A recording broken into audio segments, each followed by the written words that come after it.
Esa pregunta me la hacen cada vez que estoy visitando empresas, sea en los fondos, en los call centers, porque aquí donde me ven yo me voy a afiliar a los fondos en provincias, 2 horas de Piura, 2 horas de Chiclayo, en diferentes lados. Y sí, los jóvenes dicen, no quiero aportar. A ver, en el mundo existen solamente 9 países en donde no se aporta para un sistema o para la previsión. Existen diferentes formas de aportar para la previsión. Algunos los descuentan en los impuestos. Y entonces los impuestos ya no estamos hablando de 30%, sino estamos hablando de 45%. Y no se dan cuenta que están pagando incluso la pensión. En todos los países descuentan para la pensión. El Perú, por lo tanto, no es un país extraño en el sentido de que el aporte para la pensión sea no normal. Digamos, todo el mundo tiene la alternativa de irse a la ONP y a la AFP, pero tiene que aportar para la pensión futura. También la otra que dicen, déjame aportar a mí, yo mismo, yo me encargo de la pensión. Si fuera cierto, no tendríamos pensión 65, porque todas esas personas a las cuales no le ha alcanzado una pensión de hoy día, tendrían, bajo el concepto primario de decir, yo sé cómo ahorrar, entonces no tendríamos pensión 65, ni tendríamos a las personas mayores en estos momentos, hace un rato me comentaron, ni algunos artistas, perdón que los toque en esta entrevista, que están buscando una pensión, porque todo el ser humano sería capaz de formar una pensión a futuro.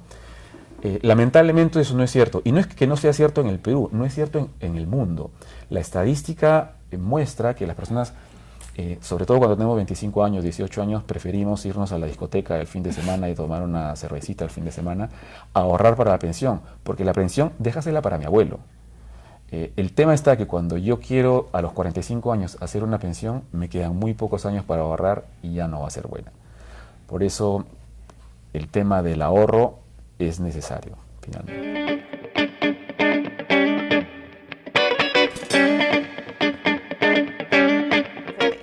Sí, son ambos dos sistemas de ahorro previsional.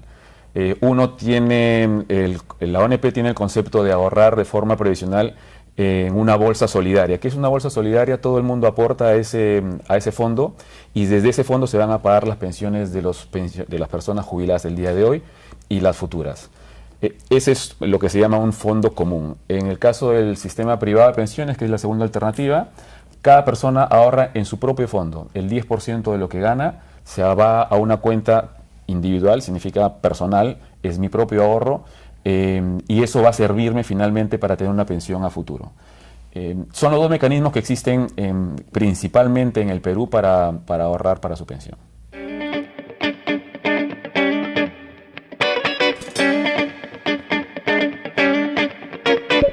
Hay varias diferencias. En el primer momento te comenté cuál es el concepto. En uno es común, solidario, y en otro es individual.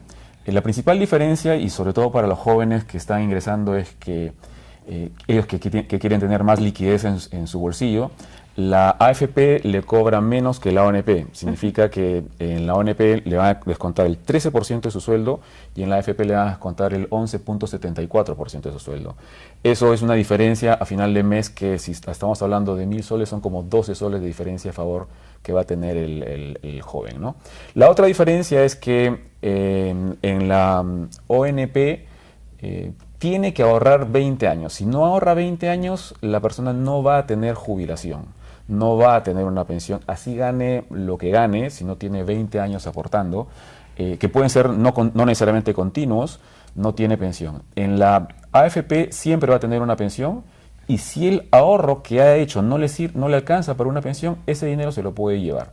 Y ahora con la ley nueva que ha salido del 95.5, cualquier persona puede retirar su 95.5 siempre y cuando cumpla con las condiciones de jubilación.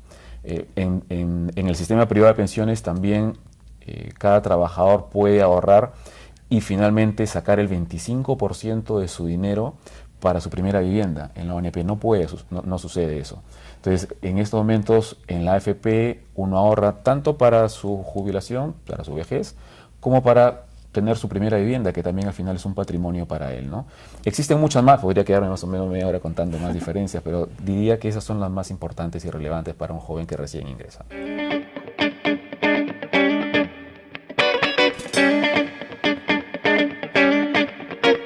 Porque nuevamente, si tú me dirías tengo 25 o 20 años, te recomendaría directamente la AFP, pero estando con 30 años mucho depende de tu ingreso y de tu sueldo. Si es un sueldo, digamos, de 1.500 soles para arriba, te va a convenir la AFP. Si es un sueldo de 1.500 para abajo, va a depender, va a convenirte la ONP. Pero una de las cosas más importantes que debes medir tú es, si estoy empezando a trabajar 30 años, me quedan 35 años hasta los 65 años y me quedan 15, 30, 20 años hasta los, perdón, 25 años hasta los 55 años. Voy a tener continuidad laboral, voy a tener una continuidad laboral de 20 años para aportar en la ONP. Si de alguna forma tú puedes, claro, es difícil saber cuál es el futuro, pero si de alguna forma puedes predecir o saber que vas a tener 20 años trabajando como dependiente o tú te vas a comprometer en pagar 20 años a la ONP, esa es una alternativa también. Pero si no vas a cumplir los 20 años, acuérdate, en la ONP si no cumples 20 años tienes cero. En la AFP, si tú cumples 20 años o si cumples 21, 22, 15, 5, lo que sea, ese dinero es tuyo.